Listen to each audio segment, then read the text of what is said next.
दृष्ट्वा वयं त्वां न तु भक्तियुक्ता हे रामकृष्ण त्वयि भक्तिहीने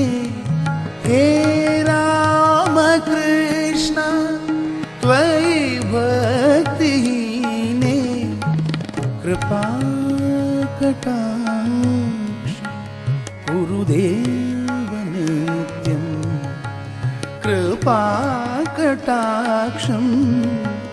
गुरुदेव नित्यम् हे